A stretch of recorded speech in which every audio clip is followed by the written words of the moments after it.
Good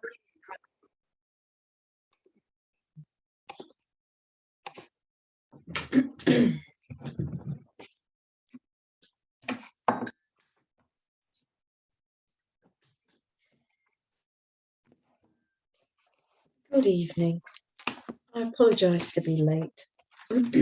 Don't worry, I've only just got here too.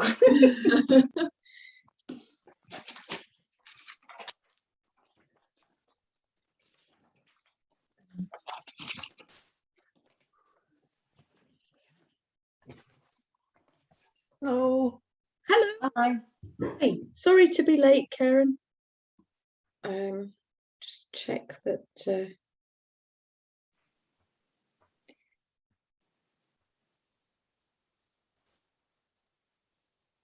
I haven't heard anything from Janice, so hopefully she'll join us shortly. How is everybody this evening? I'm good. Thank you. That's good. I'm okay. Yep, that's good. I shall tell you my okay bits tomorrow. Yeah. Okay. Thank you. Well, that's to look forward to. Has it been a better week than last week, Karen? Yes, probably in some Oh, way. well, Yeah. I thought of you actually this week because we've been with the grandkids, so everything's food was flips. What am I going to eat? How do I cope with this? So it was a little bit tricky, but yeah, no headaches. So that is a huge thing, isn't it? So excellent. Right. Did you get them eating anything different? Sorry? Did you get them eating anything different? No, I had to eat some things different. Oh, dear. I hope it was something you enjoyed. Actually, yeah, it wasn't too bad. We had a roast dinner, which was fabulous, and they were doing nice stuff. And the potatoes have been done in beef dripping. Right. Yeah. So we had some of those. Yeah, that's it's just fat that will tolerate heating. It is just tricky, isn't it? With some, if you got like she'd made, and it's lovely. I've had it before. A tomato and feta sort of a tartlet that she just cuts up for us, and we have that with salad. And I'm looking and thinking, well, I shouldn't have the pastry. I shouldn't have the cheese.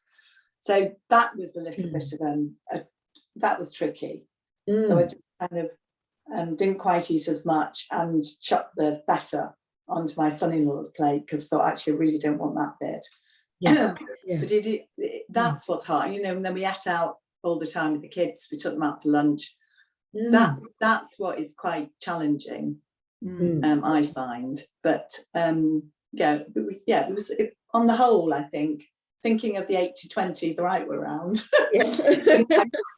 I think I was probably 80% and 20% just a bit not quite right. So hopefully that's okay. So that's good.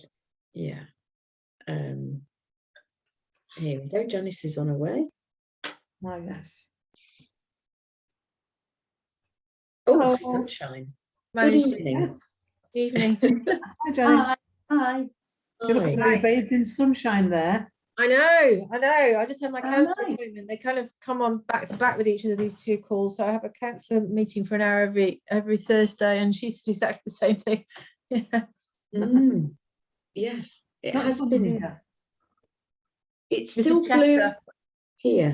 Sun's just going down in Chester.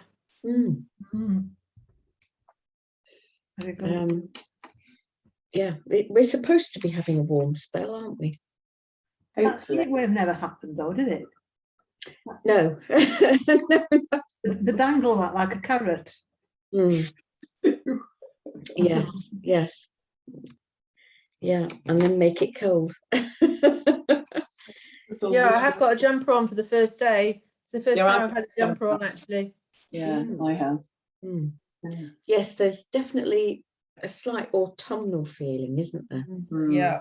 And we've got the first new moon of autumn. Oh no, sorry, second new moon of autumn on Tuesday. So that will be a new moon in Virgo. Oh, okay. And that's not going to be as horrible as the full moon, is it? No. Virgo rules the digestive organs. Goodness me. And so What it's a surprise. yeah.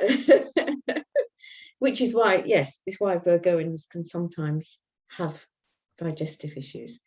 And so it's thinking about how can I look after my digestive system today? And of course, one thing to do is to offer it some linseed tea. Oh, Maybe a bit extra. it doesn't make my inside feel at all nice, and Mike's neither. We both feel most uncomfortable with this glooping. Ah, right. Okay. All right. Well, thank you for that feedback. We'll have a chat about that. Okay. Actually, I have got Susie, used to it. Sorry. this is just very quick. Just I can't make tomorrow's session with you. I realised I emailed it through ages and ages and ages ago that I couldn't make that one. I think weeks and weeks ago, because it's a hair appointment. And when I booked it, I thought, oh gosh, that's going to clash. Okay, not to worry. I'm just flagging that up for us to sort out later. Yes, thank you. We'll sort an alternative. Yeah. Yeah, that's good. Thank Because you. I'll forget to say it. Sorry, everybody, but I know I'll forget to say it with the amount going on in my life otherwise. Sorry, so you were going to say, Jane? We were talking about gloopiness and linseed tea. Yeah, I was only going to say that the whole thing of doing the linseed tea was just blah. But actually, when I've done it, I can drink it. I can drink it. It doesn't offend me at all because it doesn't taste of anything. Then when you put your water in, it isn't even that gloopy. Well, mine isn't anyway. But I just don't like how it makes me feel. No. Yes. Well, that's right. Maybe you chat to Susie tomorrow about that.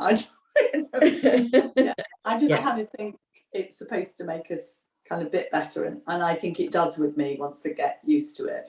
Mine thing is the taste, because the gloopiness is a bit more, isn't it? But it's like when you actually drink it, you think, oh, it's okay. It doesn't taste of anything, does it? No. Which surprised me, actually. No, that's right. But the other thing is that a new moon is a great opportunity for a new beginning. So if there's any habits that you want to let go of, or any new habits that you want to bring in, then the 7th is a great day to start them or end them. Isn't there something else later on in September about new beginnings as well? Is there a solstice in September? It's the equinox in September. And that, I believe, is it the 22nd, Karen? I'm just having a feeling you have an Earth diary. Should be in there. Yes, it's 22nd. Right. And the moon will be in Aries that day. But the full moon is the day before in Pisces. That's on the 21st. 21st, yes, which is quite challenging. Okay. Particularly if you live with a Piscean, maybe, is it? Oh, well, possibly. Yes. Right, yes. okay. Yes, thank you. I live with a Piscean. I must bear that in mind. Yeah. Maybe keep him out of the way. You have to be extra nice to him because you know he can't help it because it's the moon's fault. Yes, that's right. Your other half isn't Pisces, are they? No, it's Capricorn. Oh, yeah. So it matches me beautifully. Is that good? I'm not so good with Capricorns. I can't think when's that It's birthday? another Earth sign. Yes. When's Capricorn's birthday? January. Christmas Day. Christmas Day is his 21st birthday. of December to 21st of January, roughly. Oh, okay. Yeah. Mike's 25th of December, Christmas Day. Oh, God. Yeah. Oh, little Prezi. Yeah. Oh my goodness. Well, not many people born on the 25th, you know. You're Virgo, aren't you? Yes, I am. Yeah. Yeah. Have you had your birthday? Was it this week? It's this week, yeah. You've had it? Sunday.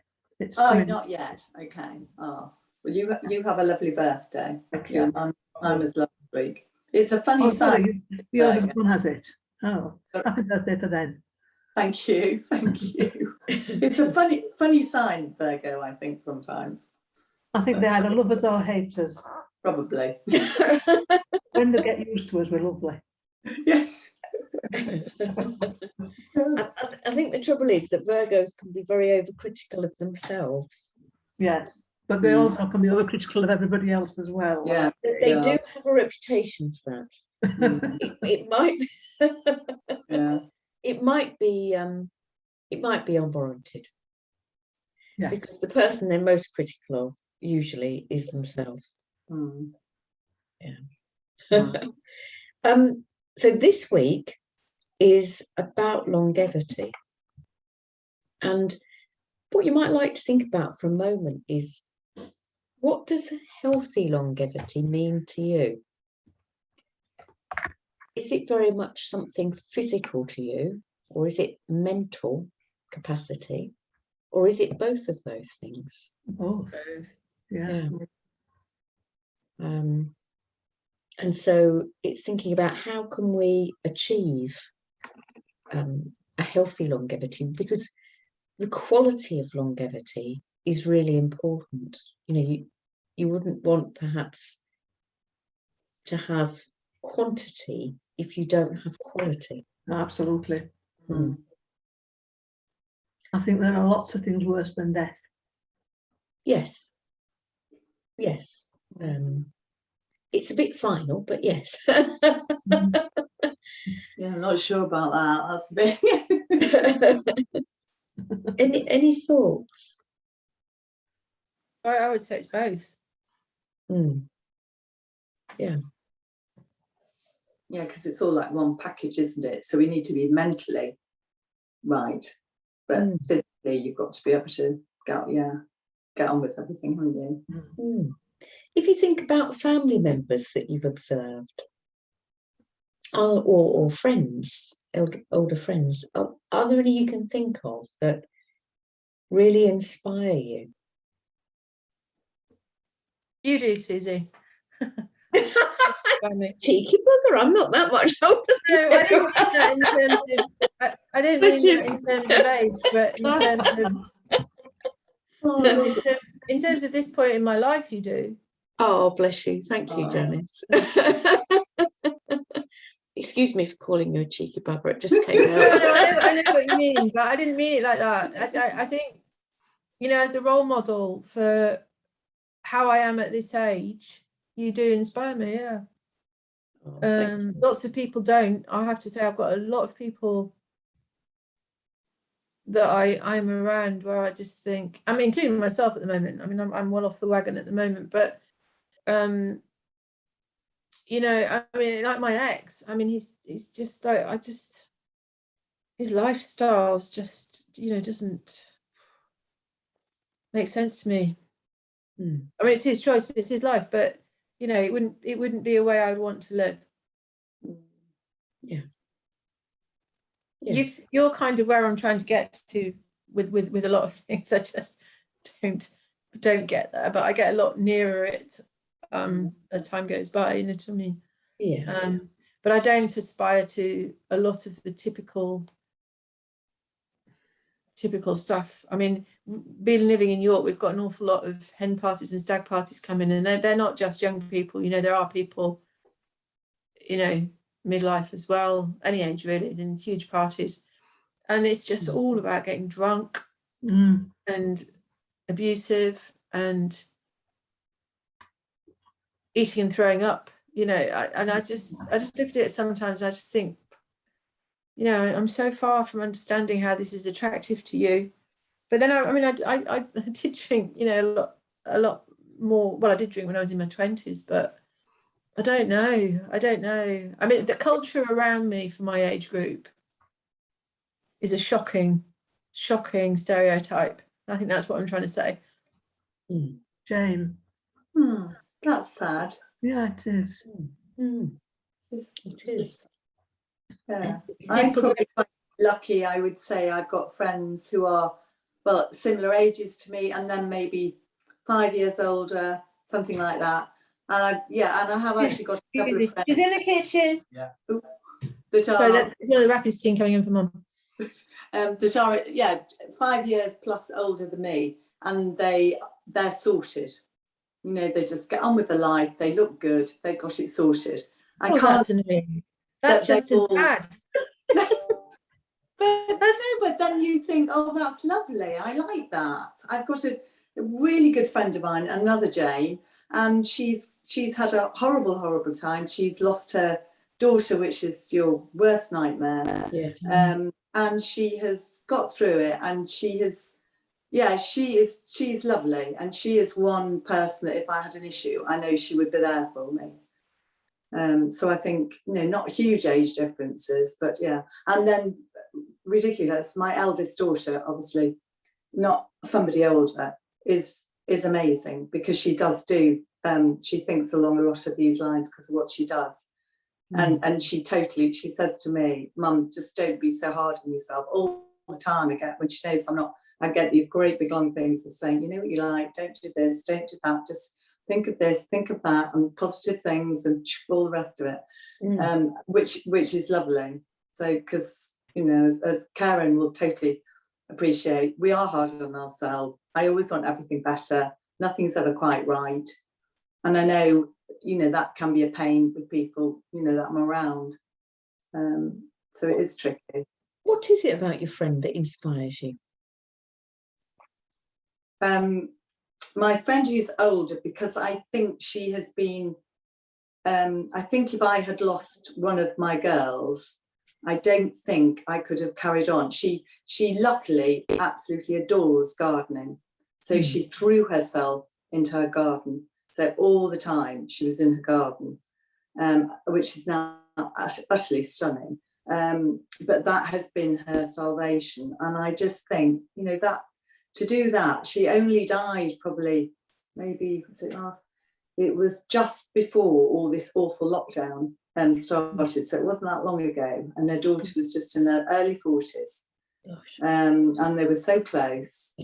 And I really admire her, for she's getting on with her life. I know she'll have little wobbly bits sometimes, when it comes to birthdays and stuff like that. But there have been lovely things that have happened, like she's got more babies being born. So she had children young, and her daughter did the same. So she's got great grandchildren. There's one due very shortly, and she loves that. So she's looking at the positives. And the man will have been a therapy, won't it, as well? Yes, yeah. Yeah. And I do think, fair play. You handle this so well. That's interesting, isn't it? Because what you're saying goes back to what we were talking about last week, about the way she's digested. I think Jean's quite an inspiration. She is, isn't she? Yes. Yeah. The way that your friend has digested life, if you like. Yes. Yeah. And mental attitude and positive attitude. Huge. Yeah. But yes, that's true, isn't it? Yeah, Janice. Janice has been on a retreat with another client who's in her 70s. For similar reasons, really. She's just, her attitude. She is amazing. Yes. Yeah. Yes, Jean has just completely run with everything that I've suggested to her over the last 15 years. Yeah. Oh, gosh. And she's recovered from osteoporosis. Oh my goodness. She doesn't. She says she doesn't mind me telling people that because she's happy for me to tell people. So because of what you've done, and you've suggested to her. Yes, she's the person that's grabbed it and run with it. But then she practically cured herself, but from something that they say is impossible to do. Yes, and she really tested it out, because she broke her hip when she was walking towards her back door, patio doors, and she stepped out whilst looking at her mobile phone and took a bit of a dive and then landed on a planter on wheels and landed really heavily on her hip and broke it. Oh, God. And she was told by the specialist that she would either wake up the next morning with a pin or a new hip. And she prayed that she had been successful in rebuilding bone and that she woke up with a pin, and she did. Oh, good grief. And so she knew that there was bone there, not, you know. And again, she's given me permission to tell her story a couple, 2 or 3 times. She later found the pins uncomfortable, so she had these 3 pins taken out, and is now, walking around without them. And she's also had, challenges in her life as well. Yes, that she's overcome. Yeah, and I think for her it was that she was. Oh, I can turn that off now. She was able to repair that bone mass with everything that she did. And it's a little bit like the story of Charlotte Gerson. She broke her hip when she was 90. And she went on full Gerson therapy and was fully healed in 6 weeks. Wow. Goodness me. Yeah. That's an inspiring story in terms of it can work at any age, isn't it? It is. It is. Yeah. To reclassify bone. Yeah. Goodness me. So we assume she must have been doing this all for a long time for her body to have been so good that it could then cope with all that. Yes. Yes, her father was Max Gerson, and originally the Gerson therapy evolved and developed to treat TB patients. But he got some cancer patients along the way who asked him to treat them as well, and was very successful. And so this is why the Gerson therapy evolved eventually to be able to treat cancer patients. Oh gosh. And of course, though, they are outlawed to Mexico and I think it's Romania, the 2 clinics, because you're not allowed to practice like that in conventional society, conventional Western practice, because it's against the law. Oh gosh. It would be against the law for me to say that I could treat cancer. Oh yeah, yes. Yeah. I can understand that. Yeah. Gosh. The only people who are allowed to treat cancer are people who can dose you up with chemotherapy, radiotherapy, and surgery. Yeah. It's a bit depressing, really, thinking about it. There aren't that many good role models around, really. Well, they're probably. I mean, even sort of films or television or stuff like that. I was trying to think, but really, there isn't a lot. It's hard to think of characters, isn't it? Yeah. I mean, I kind of think.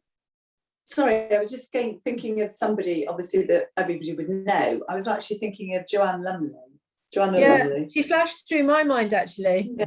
Now, she's done, she started off, she was just this stunning model, wasn't she, and all the rest of it. She is bright, she was always intelligent. And then you look at some of the things she's done now, and I think, well, she must be, I think she's well into her 70s, I think now. I think so. And she just does all this stuff and is always positive. And I think actually, she's done pretty good. Wouldn't mind looking like that in a few years' time. And Olivia Newton-John as well. She's another one who's been quite amazing, I think, as a role model. She's been quite poorly, hasn't she? Yeah, and she's approached that from a nutritional point of view, I think. Yeah. Right. I think from a point of view of looks, not necessarily other things, there are people who are a bit younger than me, like Jennifer Aniston, and oh god, there's somebody else who's just turned 50. But Who's, they're Botoxed. well, yes. They so are. No, I don't think you. I Can't don't call think her a role model. hasn't. Yeah, and she's had such a mixed up life, hasn't she? She does look lovely, but she's so had something done. So no, I Yeah. can't. I You think can't. the bit that it's kind of like their approach to life that I like, though, that you know, age doesn't matter in some ways. Yes, it does in terms of Botox, but there's a number of women sort of turning 50 around now that I just kind of, it's not stopping them from doing things. That's what I would want to say, I think. But then it isn't old. There's a person who always looks to have aged naturally is Judi Dench, actually. She, Oh, she's a good one. That's Yeah. a good example, yes. She is lovely. Yeah. But, yes, the acting profession, some of them are rather They are a bit like this. yes, rigidly faced, I should And they think. don't look like themselves either. No. When they do that. There's a few of them that I just look at them and I just think you don't look like yourself. No, and But that's the one that plays Bridget Jones, she's definitely very recently, last year, she started not looking like her. She was so lovely, wasn't she? Yeah, What she just have we doesn't done? look like herself at all now. No. And there's another one, about the same age that's done the same, and again, she just does not look like herself. No. Really doesn't. You have to feel some empathy for women in that profession, because whereas men become silver foxes, women just become wrinkly old hags, don't they? They do. Apparently. Unless they are genuinely lucky with all the genes they've got, and you know, Yes, because there are a few that you can tell actually they've perhaps been quite lucky and there's not been an awful lot done. But some of them obviously have had everything done, haven't they? Yeah, I think the people that I admire the most are the people who don't let age stop them. Yeah. Age isn't a number, and it is only a number. You know, that's and beauty, because beauty is within those people, and you don't notice age really with those people. All of my friends are all younger than me. Oh, that's lovely. I like young friends. I don't know, because it makes me feel, I feel as though they have an expectation of me being like them, and I'm not. So my limitations, I think sometimes are not appreciated in the same way that I would appreciate them. If that makes any sort of sense. Yeah. How much younger are they, Karen? Is it a lot? 10, 15 years. Oh, okay. Yeah. Well, if you're young in spirit, which you must be, Possibly.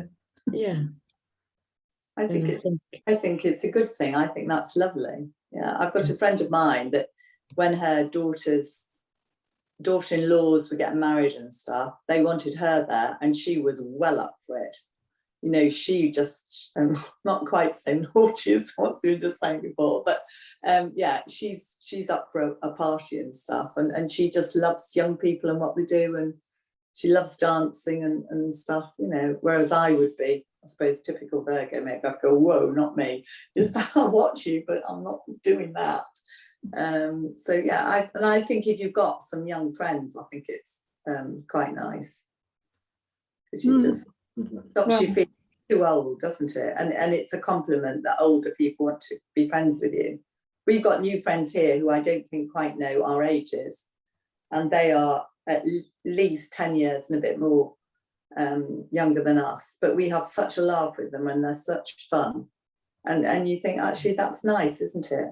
I don't want to be with people who are kind of my age and a bit older, who are really thinking we're old. Yes, do that. Yeah, there are a lot of people who say, don't they, well, I am 70, you know. Yeah. Well, I am 60, you know. Or I am whatever, I do that. you know. Yeah. Most of it, I think I do that. Yeah. I think I'm too old to learn to drive again, and things like that. Yeah. And it's those things that we can kind of limit ourselves with. Well, I blah blah blah. But yeah, no, I have plenty of limiting beliefs, I'm sure. But here we go. Let's have a look at longevity. And I've tried to put a bit more information on the slides this evening. So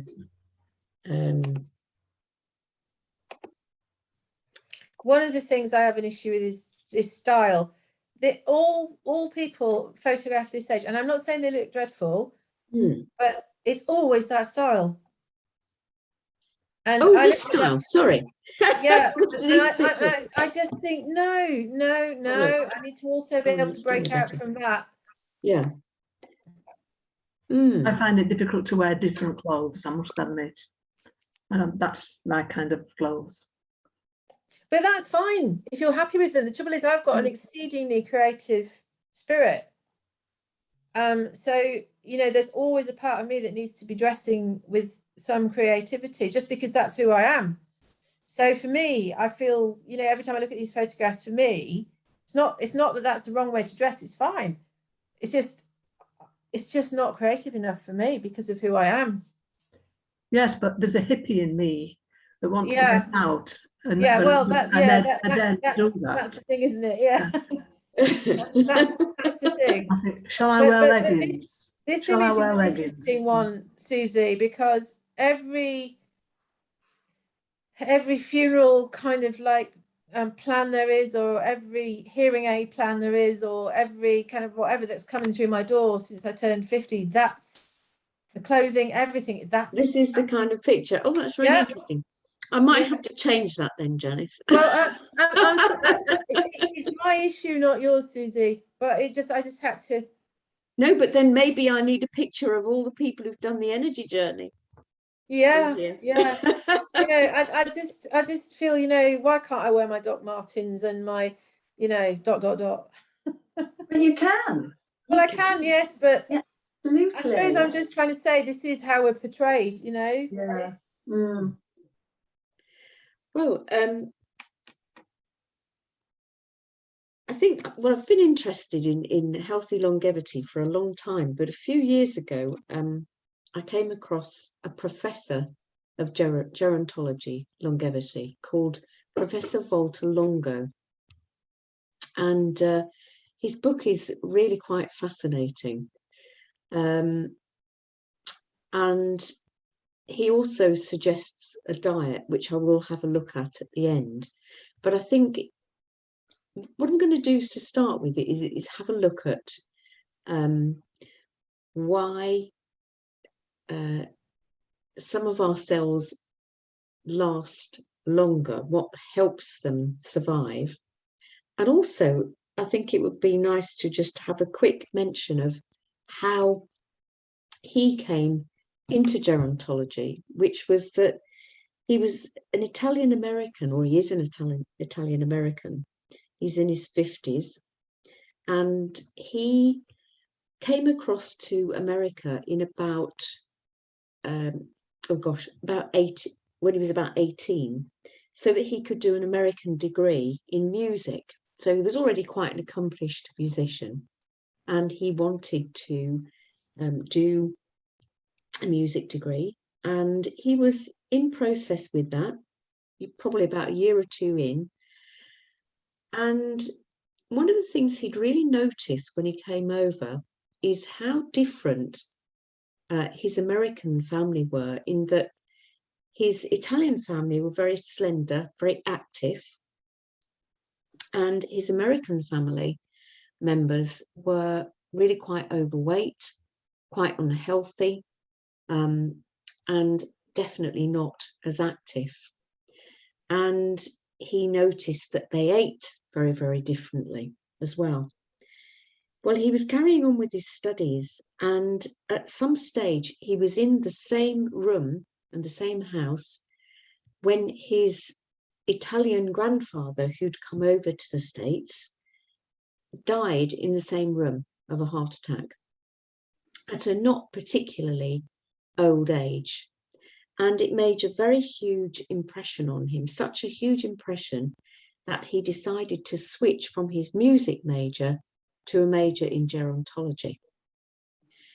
And so he spent the next 30 odd years studying aging and what creates healthy aging. And he also visited a lot of elderly people in areas of the world where healthy aging was a thing, and particularly in the region of Italy where he came from, because it was quite natural for people to live into their 90s and their 100s and still have plenty of vitality. So if we think about longevity from a cellular level, ideally everything that we've been learning over the last 3 months is going to create cells that are able to function happily and have everything that they need to thrive.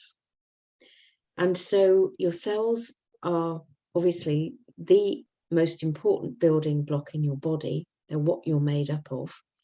And what we've looked at is keeping them hydrated, helping them to have a fluid, flexible, open membrane, and to keep the inside of the cell not only hydrated, but also as alkaline as possible.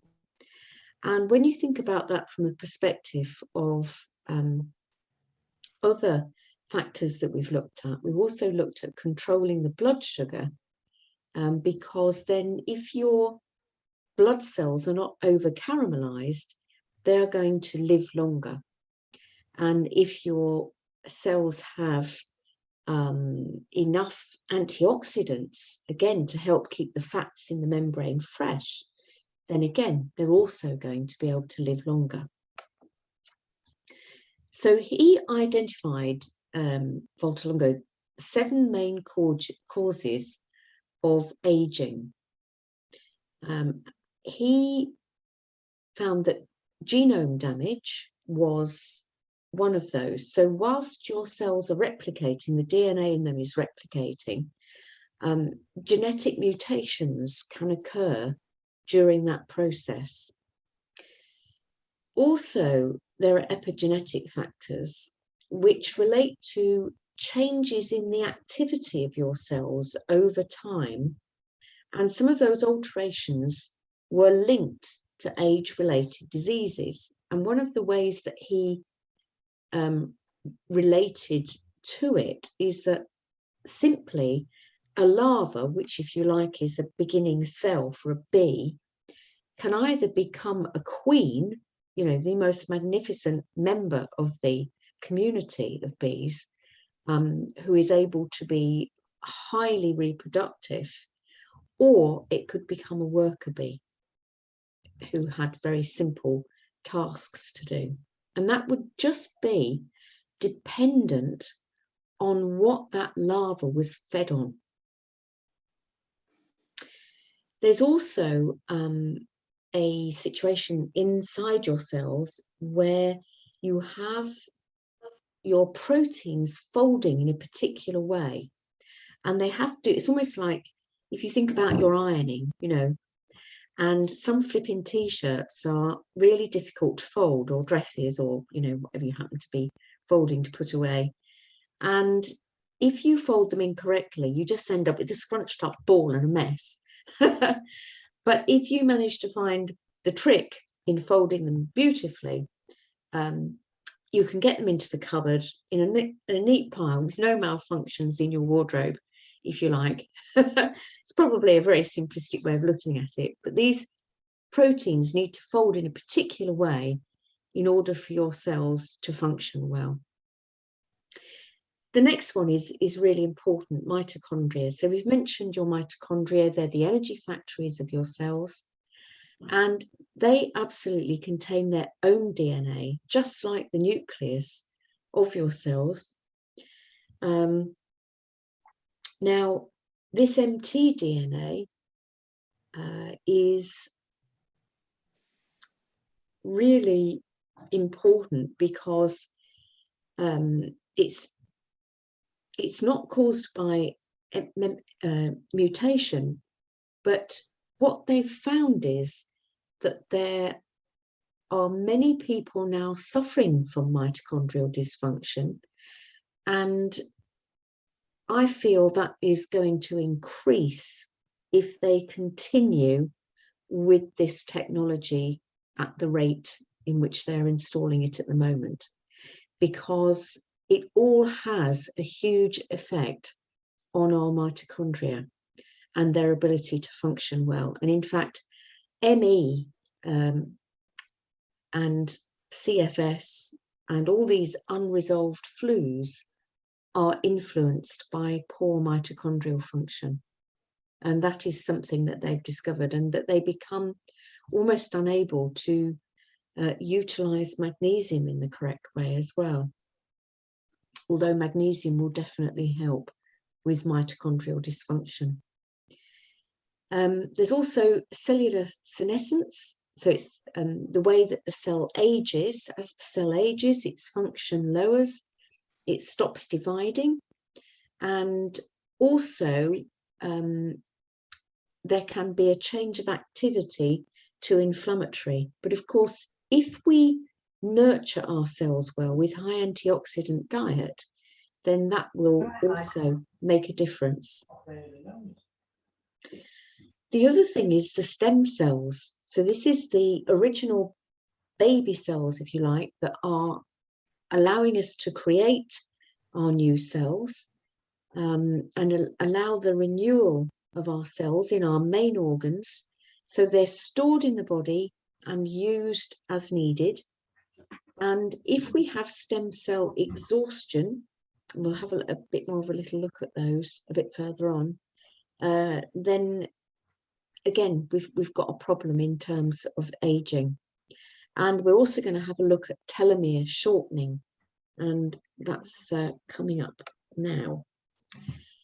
So what causes your cells to last a long time, to have that longevity? I don't know if you can see these little red caps on the tips of the chromosomes, but the length of those is an indicator of the aging process in your body. So your telomeres are like little protective caps on the ends of your chromosomes. It's like they're wearing little beanie hats, you know. So each time a cell divides, the telomeres, the end caps on the chromosomes, shorten. Now that carries on until they can no longer protect the chromosomes, and the cell becomes damaged then and stops dividing. So throughout the life of a cell, it's constantly dividing to regenerate your tissues, but they stop doing so because the telomeres get too short, and that is what contributes to the body's aging process.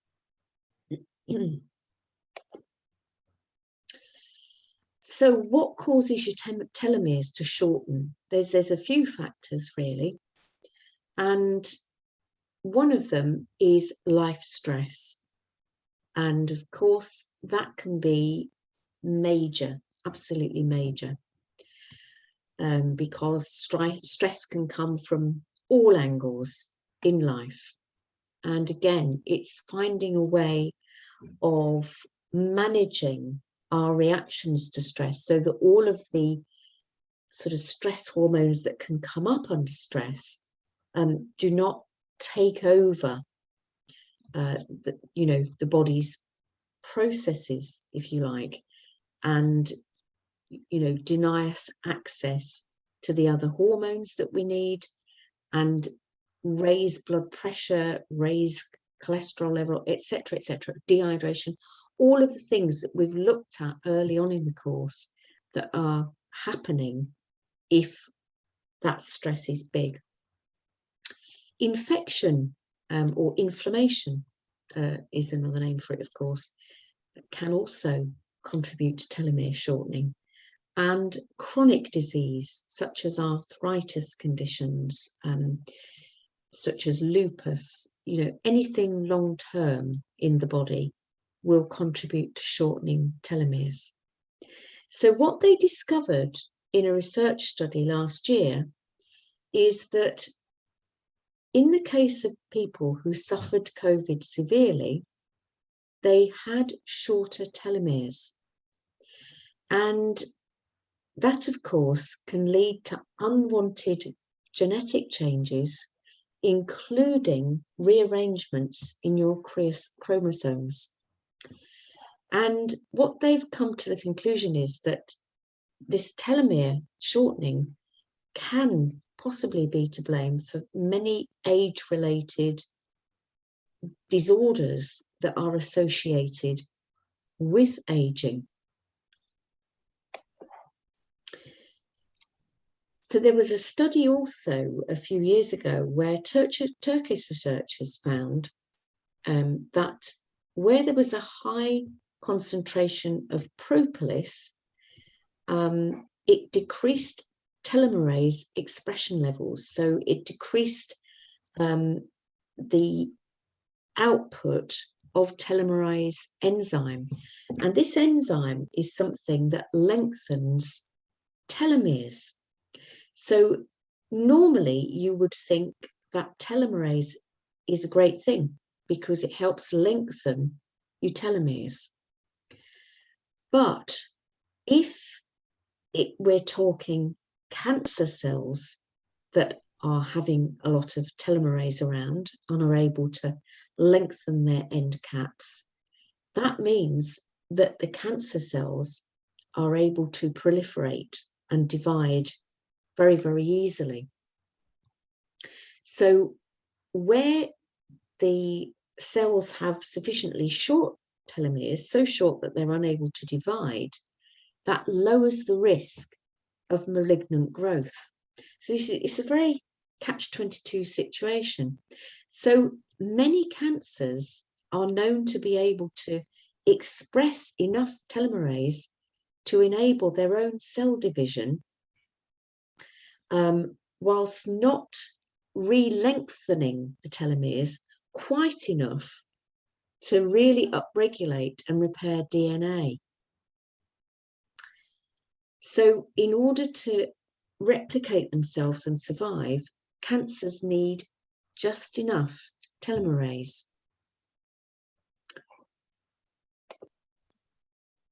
But what would be great is to try and maintain that telomere length in the first place and prevent DNA damage in the first place. So one of the things we can do to maintain telomere integrity is to make sure that we have folate available, and particularly methylated folate. So that's what's in your methyl factors. And also, obviously, there's a nice little diagram for you there of various foods that are rich in folate. And there's a few more mentioned there. You've got your lentils, your spinach, your baker's yeast, but we've already got the B complex coming in the methyl factors. So what these researchers postulated was that folate has a protective effect by inhibiting DNA methylation. So you have methylated Bs to inhibit methylation of your DNA,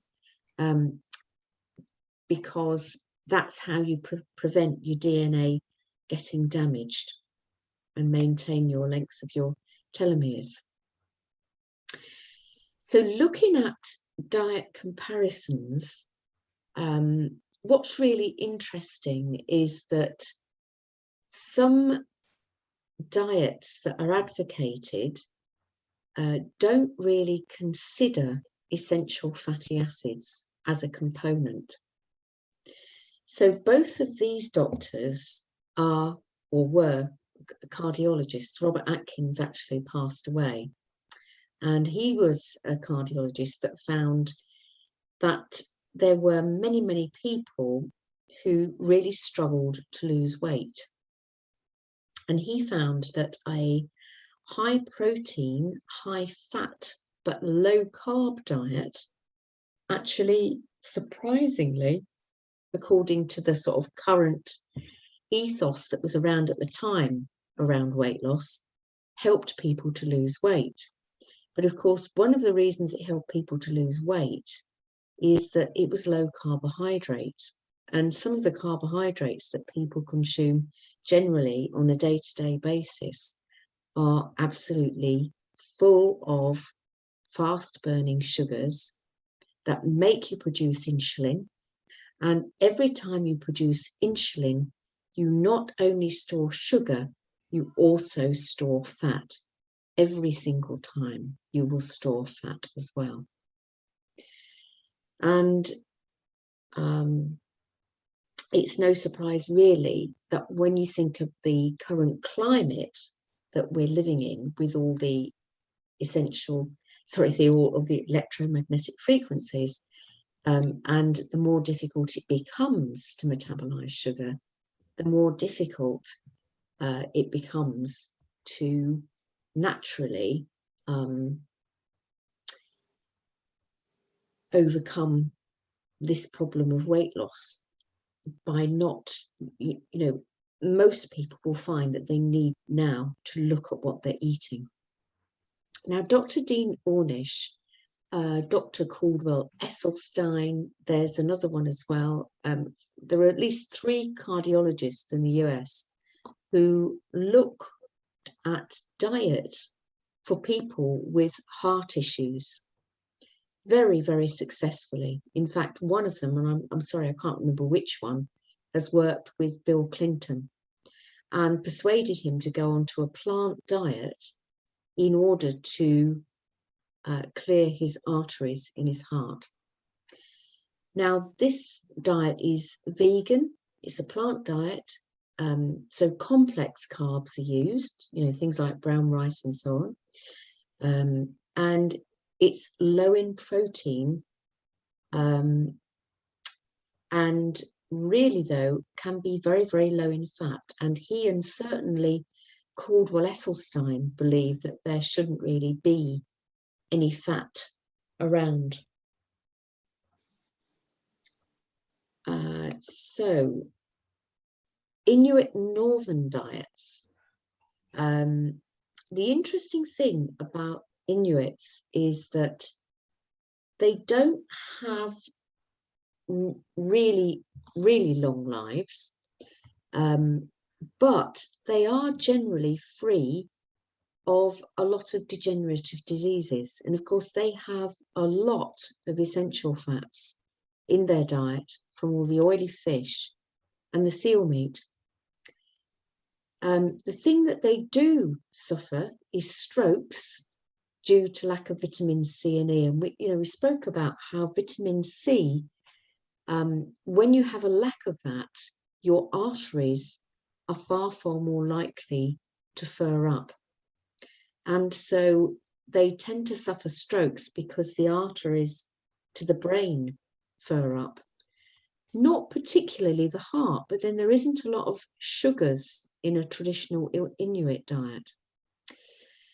So then they also can get kidney damage and osteoporosis due to high protein content. But other degenerative diseases, they're fairly free of. So just a little note for you as a reminder, linking back to the antioxidants prevent fatty acid and cholesterols from oxidizing and damaging the arterial walls. So if you think about Western diets, we tend, this is a classic Western diet, 40% hard and altered fats, 40% refined carbs, with only 6% complex carbs, far too high in saturated fats and damaged fats, way too high in protein, really a very poor ratio of omega-3 fat alongside the omega-6 oils that are used, quite low in vitamins and minerals, so that's low in antioxidants as well, and low in fibre. And of course, sugar is what contributes to degenerative diseases because it turns into triglyceride fats so that your cells can avoid the effects of the excess sugars, and that increases oxidation. Now that damages and cross-links proteins in the skin, inhibits your immunity, and also interferes with vitamin C transport in the body, which is partly what will contribute to lower immune system.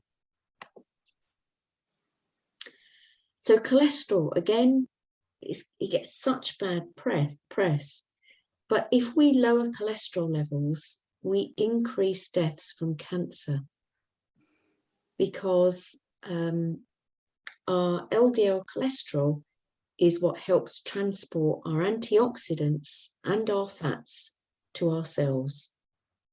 And of course, cancer is also impacted by low antioxidant status, but particularly vitamin E, vitamin A, and carotene. So if we decrease our fats and LDL cholesterol, then less of our lovely anti-cancer antioxidants reach our cells. So what about antioxidants then?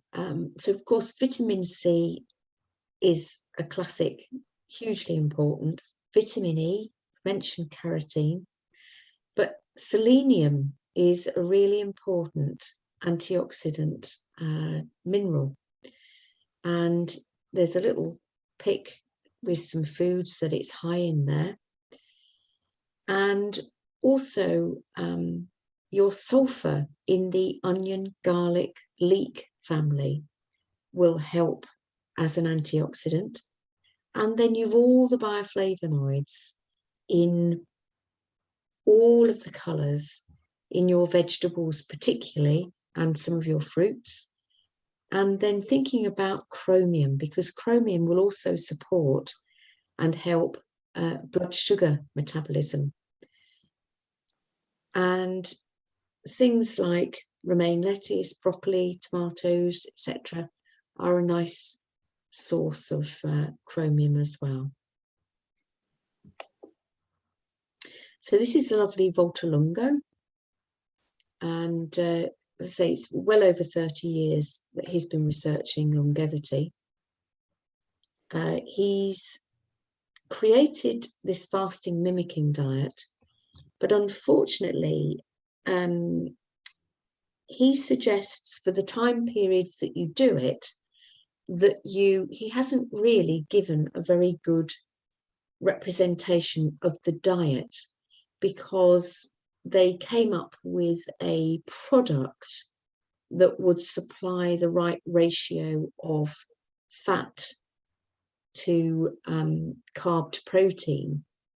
And he tends to advocate that rather than doing the longevity diet via food.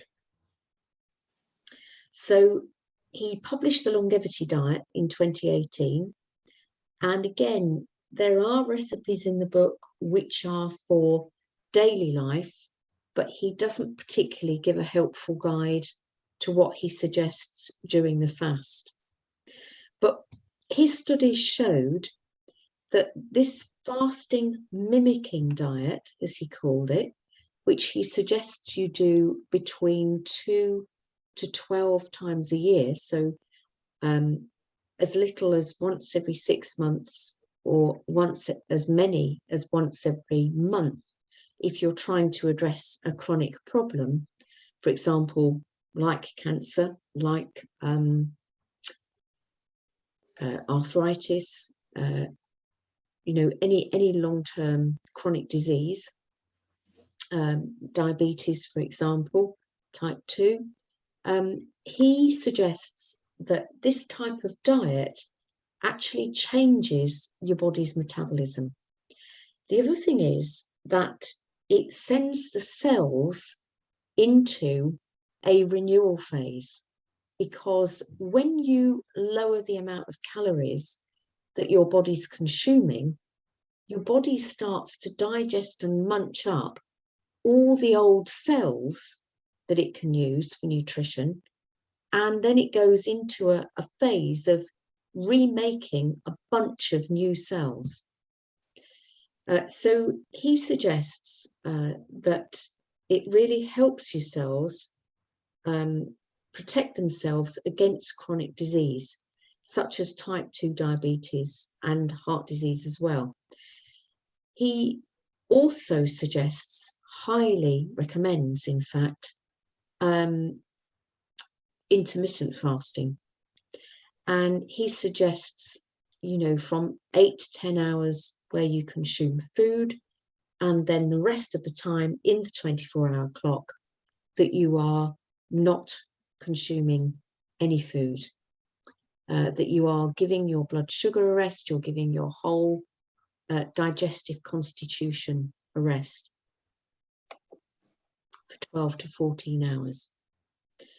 So this is his fasting mimicking diet day 1, because this week that he suggests you slot in every 6 months or every once a month, which is quite radical, is 500 calories the first day from complex carbs. And in that sense, he means vegetables, not grains. So they're all your lovely fresh veg. 500 calories from healthy fats, such as nuts, olive oil, avocados. He suggests keeping a multivitamin mineral in and an omega-3 and omega-6 supplement. He suggests 1 to 4 cups of sugarless tea. As you can imagine, I suggest water if you wanted to have a go at it. He suggests there must be 25 grams of plant-based protein, mainly from nuts. So that 500 calories of healthy fats must include nuts. And he does say unlimited water, but I would say chuck out the tea. And but that's me. So then days 2 to 5, the next 4 days, the calorific content lowers further. So it's only 400 from complex carbs, 400 from healthy fats, and then the same constituents again. So he suggests that you could divide that between breakfast, lunch, and dinner, or you could have 2 meals and a snack. Now, you may be thinking, oh, this sounds a bit like Dr. Michael Mosley's fasting diet. And it is, except it was never Michael Mosley's in the first place.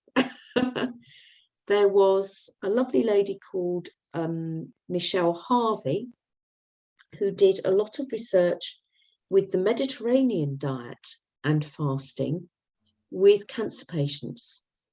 And she found that they really benefited from the 2-day fast that Michael Mosley brought in to just any old way of eating. So you can probably imagine, if you watched any of his programs, his early programs, that he said, well, you just carry on eating the way you have been eating, and then you have, in respect of women, 2 500-calorie days, and men 2 600-calorie days. And I think what they started to notice was that there were a number of people getting gallstones after trying out this this diet. And what's really interesting to me is that he has since revised the calorific content to 800 calories a day. So he's pinched, it's like he sort of pinches bits of research from here, there, and everywhere, and sort of fits it into a philosophy entirely of his own that hasn't necessarily been thoroughly researched. And I do believe that his health is not marvelous, from what I understand. So anyway, this is what with a lot of research, Walter Longo has found does work for longevity. And then day 6 is a transition day, and basically it's a vegan day. So you can eat any amount of the normal calorific content that you would normally eat, but it's totally vegan. So if you can imagine, the rest of the week is entirely vegan as well. Days 1 to 5 are entirely vegan. So he has what he calls his 5 pillars of longevity. With the juventology research he's done, he's found that proteins in excess consistently promote aging and accelerate it. In epidemiology, he suggests that, contrary to the China study, which was done by T. Colin Campbell, that suggests entirely vegan diet throughout your life, that's probably only totally beneficial pre-age 65. And he suggests that once you get past 70, for sure, that you start to bring in some fish protein and have more of a Mediterranean diet, because it lowers the risk more for cardiovascular disease. Whereas a low protein plant-based diet reduces many risk factors for people aged 20 to 70. So he's looked again at a lot of studies and done a lot of studies. There's the Okinawans, you might have heard of for their longevity, Italians, particularly Sardinia, the Seventh-day Adventists in the US. So they've done studies of very complex systems, looking at nutrients and their functions in relation to aging and disease.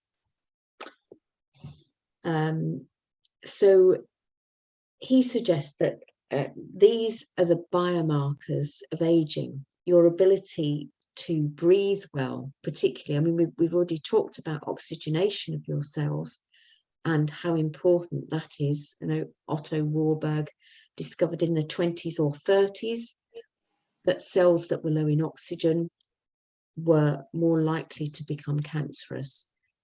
Antioxidant levels, your auditory threshold, your hearing ability also is a biomarker of your aging.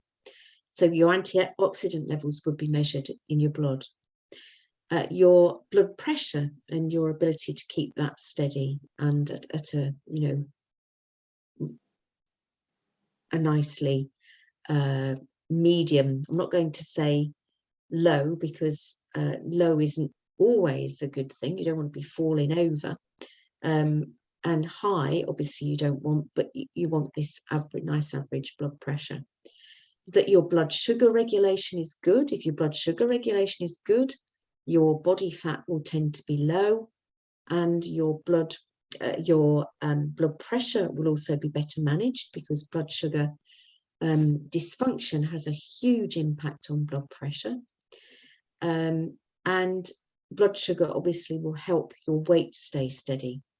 So your body fat ratios also have implications for aging. Your bone density, as you can imagine, your cholesterol and lipid levels can contribute or not to aging. What your hormones are doing, your ability to stay well, you know, good immunity is a good sign that you are aging well. Metabolic activity in the body, how your body is able to digest and metabolize food. Your muscle mass and your muscle strength are important. And also the thickness of your skin and your temperature regulation, your ability to stay at a nice, steady temperature rather than be too cold or overheated, and your visual threshold, your eyesight. So it's looking at, has your eyesight stayed fairly consistent, or is it getting worse? You know, particularly around 45, a lot of people find that they start to need to pop on a pair of glasses to see close up, because that otherwise they need longer and longer arms to be able to see what's on the page. And they found that that is related to the health of your pancreatic enzymes. And so if you can imagine, the average age for that to start to go pear-shaped is 45. And I can remember being really chuffed, I think probably about 5 or 6 years ago, when the optician mentioned to me that mine had started to go off. And I said, oh, that's not a good thing. And they said, well, the average age is about 45, so you're doing pretty well. And hopefully, and that doesn't seem to have got too much worse. So if you can imagine, there's also, like you were all saying a few minutes ago, it's changing our perception of aging. And so if we are saying to ourselves, well, I am 70, you know, so, or I am, you know, 65, or I am whatever, then we're going to be limiting our belief about our body's ability to do things, or to limit its capacity to move back in the other direction. So it's like setting your own biomarkers. You choose the age that you want to feel. And so you'll know yourself. There are people that you know probably who live really, you know, lives of great vitality, and they're a good age. And I think one of the things that's changed is the way that older people are viewed in the Western population. And so it seems to me that they've become, you know, a part of our society that is to be popped away into homes, really. They're sort of, you know, it's really lovely to know that there are still older people living and managing in their own homes, sometimes with some help, understandably, but they have that little bit of independence of their own space. And having worked in a couple of nursing homes doing reflexology some years ago, and seeing these lovely elderly people sort of lined up in a living room around the walls, not really communicating with each other, not moving around. It just seemed to me terribly, terribly sad that they'd been really quite isolated from younger members of their family in a way. And really, elderly people used to be revered in society, and still are in many societies, for their knowledge and their wisdom and their, you know, their presence. But yes, it's changing our perception and the perception of time, because really the soul that lives in our body is ageless, absolutely ageless. And the experience of time is completely subjective. And so the way that we experience time each day, if we're always in a hurry, then they reckon it speeds up our biological clock. Whereas if you get to feel that you have all the time in the world, and you keep saying to yourself, I have all the time in the world, then your biological clock actually starts to slow down its ticking, because time is completely subjective in consciousness. And that subjective experience translates into a biological, a real response in your body. So how do we feel about our bodies? If we view it as an automobile that breaks down until it's no longer serviceable, then, you know, we're going to get into trouble, really. Whereas if we regard it to be something that we can renew by making changes, and it's not an overnight thing, I completely acknowledge that, it takes time, but we can create that renewal. And what's been fascinating to me some years ago is meeting a lady called Rosa Hughes, who Janice knows as well, over in Liverpool. And Rosa works with something called thermography. And thermography is reading the heat when you have a thermogram from every single cell in your body, or the area of the body that you're having the thermogram of. And the images that it creates are a sort of rainbow effect. And I do apologise if I've mentioned this before. But what's fascinating is that if there are any cells that are inflamed, then that area of the body will show up as heated and red, you know, through to even a white heat, where it should be perhaps a blue or a green, or a yellow or an orange. And obviously, one of the things that Rosa helps people to do, and has looked at with clients of mine, is the length of time that it takes for nutrition to make changes.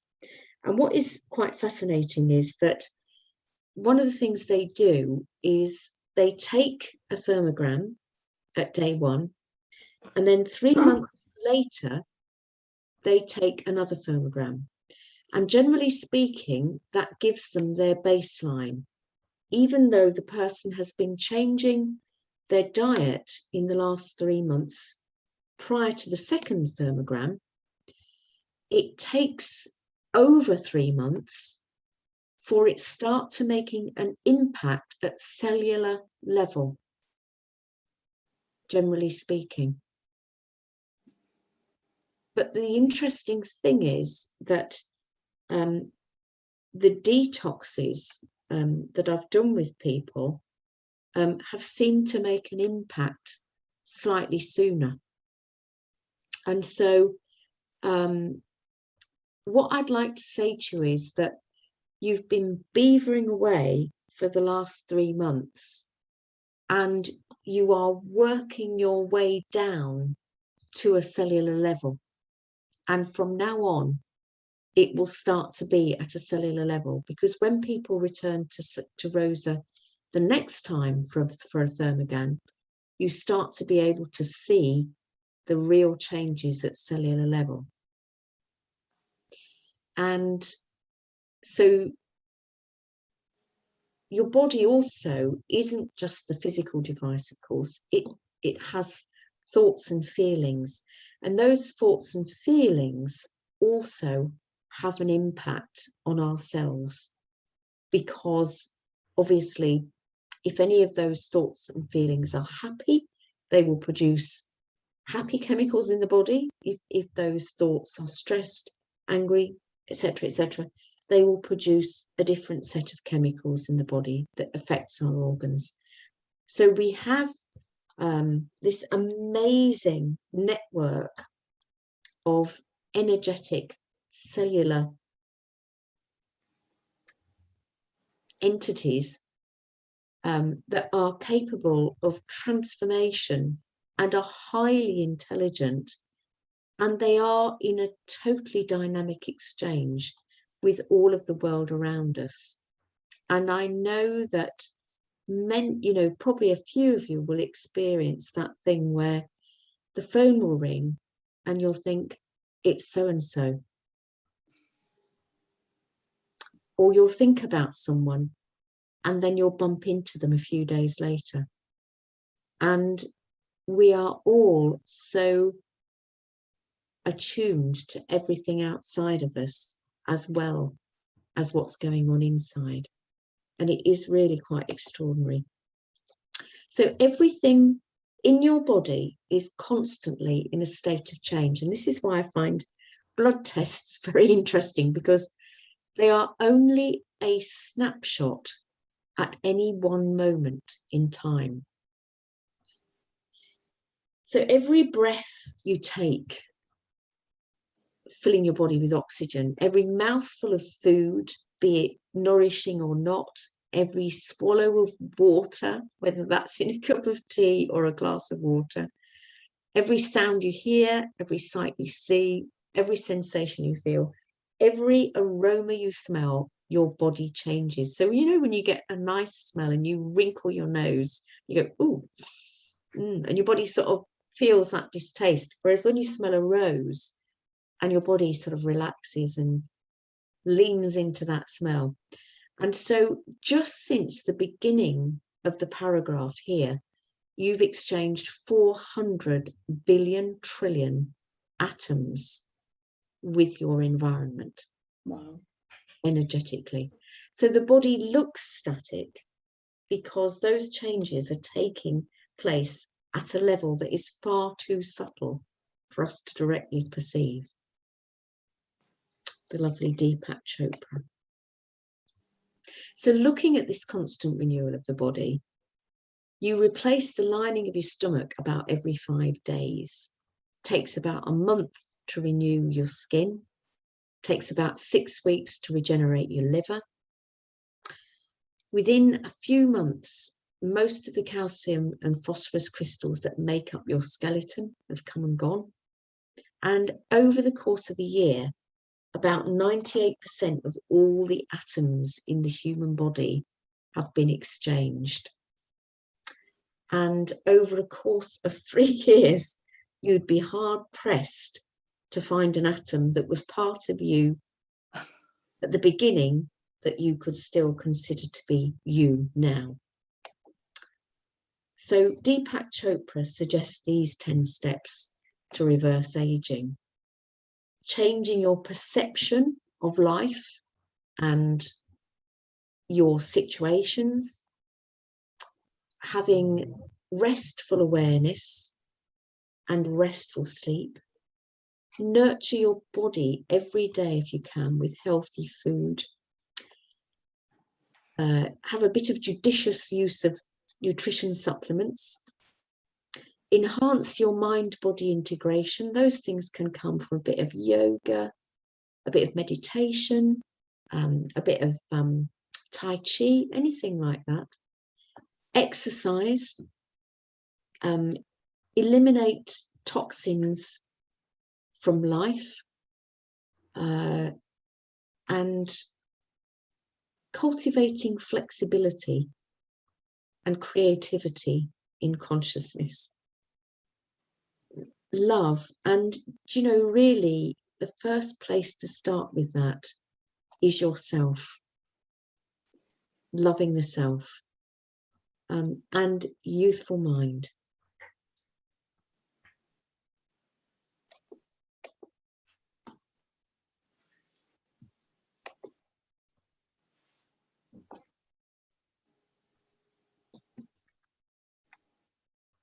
Any thoughts? It's quite hard to, I can't think of the word now. Thinking of all the things that are bombarding us that we have no control over, like P5 and things like that. Yes. That's quite a big input these days. Yes, it is. To our lives. Yes. And probably all the more imperative to keep ourselves as well as we can, because we're not going to get any support from the environment in that sense. No. Or from government acknowledging that either. The other thing that's always puzzled me ever since I learned that your cells, and your atoms are replaced. Was it about a year that everything's replaced in a year? Was it just now? 3 years. 3 years. So why do we grow poorly cells again when we're having new cells? Why do we have poorly ones? Why aren't they fresh and new? That's good. Yeah, again, it's about nourishing them, and if they don't have the nutrients that they need, then we're not going to be able to produce really healthy cells. Well, we produced them when we were born. Yes. Oh, are you thinking because we're older? You mean? Well, no, I'm just wondering why our cells don't renew new. Why do they come back on board with problems? Well, just to mention wrinkles, for example, the cross-linking I was mentioning of proteins earlier on in the presentation. Things like sugar. Oh, have you frozen, Karen? No. Oh, no. Sugar cross-links proteins in the skin, and it's one of the things that can contribute to wrinkles in the skin, and which obviously if we carry a little bit more weight, we can fill out nicely. It's one good reason to hold a little bit more weight as you get older. But the thing about them is that once they're damaged, unfortunately, those crosslinks. And yet you renew them. Yeah. Well, it's that the crosslinks have formed in the skin, and that you get the new skin cells. You can certainly reduce that look, as it were, but you can't entirely get rid of that cross-linking. No, once that's happened. And things like freckles and moles, generally once they've come, once that cell has pigmented, then it's pigmented. We've had it. Afraid so. Yes. Quite difficult to. I was being quite positive with all this because I actually felt, and I think I have messed with my weight kind of over the years, which I think I said to you at the beginning, and I am at a lower weight now than I have been for a long while, purely because of obviously getting out all the rubbish, which showed I did have rubbish in my diet. But I do feel so much better. So I really kind of feel that this is a better weight for me. Although obviously I am now fighting that I'm at a lighter weight and I'm, the wrong side of 65. So obviously I've now got wrinkle bits, which I hate. But bizarrely, I feel some of it is going a bit better. Just while I've been doing it, and I'm thinking, is this the fats and things? So yes. I think there is a little bit of improvement in certain bits. So I'm thinking, well, that's good. Yes, the fats will feed the skin, the correct fats, and the water will as well. The water will reduce the dryness in the skin, which contributes to wrinkling. And some of the antioxidants, and obviously things like astaxanthin can be helpful as well. Things like sorry, what did you say then? The astaxanthin that I mention it a few weeks ago. One of the antioxidants that you can get. Yes, it's actually one that. It's an antioxidant that you find in salmon. It's what gives the pink colour to their flesh, and so it acts as a natural sun barrier as well. And Sam's friends, one of Sam's friends, was up actually this last day or so, and she was saying that she'd taken it. Being quite fair like my daughter, and gone on holiday and had the best, you know, tan that she'd ever had without burning. Oh goodness. Mm.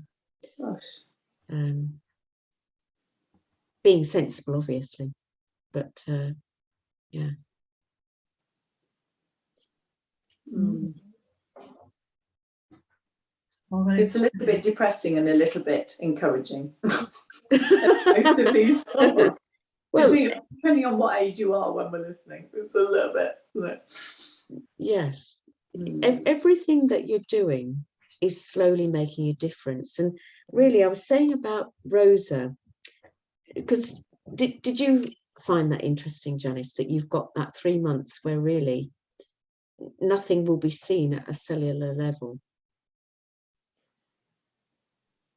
Oh, your mic's off, Janice. Yeah, I mean, my thermographic group results this year are ridiculous because, you know, I'm still trying to make sense of that. I missed Rosa today, actually. I said, let me know if there's a cancellation because I was trying to chat to her about it. And there was one, but when Mum had a visitor and I missed it. So I'm stuck trying to talk to her in a lunch break at work now. Let's go back to work on Monday. But yeah, I mean, that latest report, that's got to be long-term results because I haven't been eating recently very well, but my results are the best I've ever had. Oh, gosh. But I had done 2 juice detox, and the first lockdown I was exceptionally good with eating and exercise and weight loss. So I can only put it down to those. And also I've got divorced. I've gone through a hellish divorce, and that had gone through. It ended up in court. It's taken, 2 or 3 years to get through it. And that ended in June, July time. So how far that's also contributed as out of my aura, I don't know. So this year's results, because I've been going for about 5 or 6 years, and this is by far the best results I've ever had on the level of the issue that took me there in the first place. Anyway, That's good. Yeah. So it's thinking that you've done the hard work. Really, you've gone from months 0 to 3, and from here in, everything starts digging deeper at a cellular level. yeah, and you can't predict how that will happen either. It does, but you can't predict how. And that top-down thing as well, Susie, where it'll be in your feet where you feel it last. It heals from the head down, you always say, don't you? I always see what you mean in the homeopathic law, Herring's law, that your healing takes place from the inside to the outside. So the greater organs will heal before the lesser organs. So thinking about the skin being the least important organ, that your body will be doing healing work on your heart and your liver and your brain before it will touch your skin, if you like. And so I don't know if that makes sense, but there's lots of things going on inside. And they say from the top to the bottom, so that your toxicity will move from the top to the bottom, and your healing, if you like, it's wanting to feel that the I of you feels better before my skin, my joints, I feel happy, I feel less depressed, I feel I feel more vitality before my knee has stopped aching. Because if your knee has stopped aching but you're still depressed, everything's gone in the wrong direction.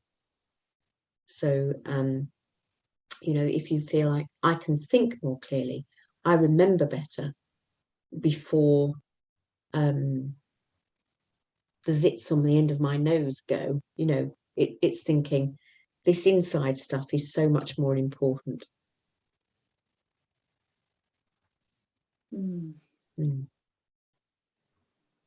Food for thought. That's lovely. Yeah. Yeah. We'll keep at it. We'll all just keep plodding on. Yeah, Yeah. that's great. Yeah. Thank you. And I will get that next little seminar set up. Well, Just have a look at. So if you'd like to text me when's good for you next week, Janice, and we'll sort that. And I'll look forward to seeing Jane and Karen in the morning. Mhm. lovely. Yeah. Okay. Yes. We'll see you in the morning. And Janice, just think, big positive thing for you. I know you are definitely younger than Karen and I, because she told me how old she was, which I couldn't believe. So you have got a big advantage on us too, because you'll be amazing in 10 years' time. Well, we hopefully will just be hanging on in there. It's interesting. I you know, as I had this counselling appointment before, and I had no idea what the topic of this was. I don't have time to look at topics. You know, I just turn up at the moment, and but most of my hour-long session was on feeling old. Isn't that funny? And I don't think about that. It's the first time I've spoken to her about that, and it had happened because we had a family party yesterday, and I was trying to focus on getting some photos of us all together, and I had one of those moments where I looked at the photo afterwards and I thought, oh my God, what has happened to you? I almost didn't recognize myself. I just almost looked like someone else. I looked so much older in this photograph than I've ever seen myself look before, and certainly how I feel myself or see myself.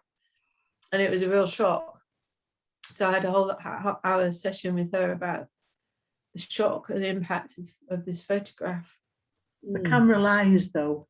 It does, and you're so not old, for goodness sakes. No, It's brilliant. You're in a brilliant age, and you don't look old. And the hairdresser will help. Did you say your hairdresser's? I've got a hair appointment tomorrow. Yes, I have too. Yes, and my little granddaughter, who's 5, was, but I don't know why she was above my head. She must have been doing something, and she went, "Oh, Granny," she said, "there's white hair here." I said, "There won't be on Friday." Ditto. Yeah, I think photos can be very unfortunate at times, and I think you look great, Janice. Really. Well, this one was a shocker. It's the worst I've ever looked. The oldest I've ever looked in any photograph. I looked like elderly relatives in Christmas photos from. Oh, It was like one of those. Oh my God, that's you. Anyway, let's hope it was. You want to put your wacky clothes on that you love, expressing yourself, get your hair done, you feel brilliant. Yeah. Oh. Right. Speak to you all anon then. Yes. Lovely to have worked with you all. Likewise. Yeah, totally. It's been but so we'll all get together next week, will we? Lovely. Some point. Yeah. Yes. Brilliant. Certainly in the next couple of weeks. Lovely. Yeah. And I'll see you in the morning, Susie. See you soon. Yeah. Cheerio. Bye. Good evening. Bye. Bye. So just before you go, Yes. we've got some vegetables for you. Have you? Oh. I thought you were probably coming tomorrow, but you're not, are you? It's a Zoom. Yes, that's right. Well, I probably can come over actually, but I won't be able to stay long. Oh, that's all right. Would that be all right? Is that okay? Yeah, that'd be lovely. Yeah, I was going to say to you, I could come over, but I can't stay long. Yeah. Yeah. So, what time will you be coming then? Well, I'll do my best to get to you just after 11 when I've spoken to Jane. Right. Yeah. Okay. Yeah. Hi, Mike. Hello. And yes. I was sitting here and I had this horrible feeling that I still hadn't sorted your Nutrigold. I think you said you had, but I don't think I found it. But I am having problems with my things getting lost, so it may be that it's there, but I haven't spotted it. Right, I'm going to check it right now. Because we still haven't sent the recording of the last session. 11, yes, I did actually, but only late last night. Ah, right. Yes, Well, I'm sorry about that. I got it Okay. sorted from the point of view of Zoom to Yeah. download it to me, but then I didn't manage to get it onto YouTube Right. till yesterday. Did you sort the problem? Will it be sorted for this? video? Yes, it was so silly and simple once I right. found out what it was. I was very impressed that you're brave enough to phone them up to ask. No, I didn't. In the end, I found out myself, which I was quite proud of. Absolutely, yeah. Absolutely. I worked it out myself. So very good. Yeah. Very good. What the problem was, but it was because I'd changed to a different laptop. And I'd opened Zoom as the program online, but I hadn't downloaded Zoom to the laptop. Right. And that meant I couldn't download the recording properly. Yeah. Well done, you. I know. I didn't even have to ask Andy. But I'm just sorry it took me so long to work out what it was. Yeah. Not to worry. So I'll look forward to that other comment, and I'll have a look for the NutriGold thing. Yes. I've forgotten what we're ordering from them. Magnesium citrate. Yeah, that's right. Yeah. Citrate, yeah. Right. I shall look for that. Okay. I'll put magnesium into the search, and that should bring it to me, shouldn't it? It should do, yes. But as I say, it could be because I am still awry.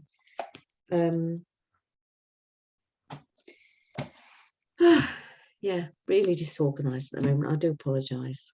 Does it feel a nice feeling to have got this finished now? You've got a bit of time to yourself now. It feels like a bit of a relief. I think part of the problem is that we're in such a mess here, and I do not do well in a disorganised. No, not like this where everything's all over the place. Yeah. I mean, we're not the tidiest of people, but which is why we get on. Yeah. But literally stuff is all over and it's just driving me demented. The hall looks like a furniture shop. Never mind, it's on its way and it's going to be lovely.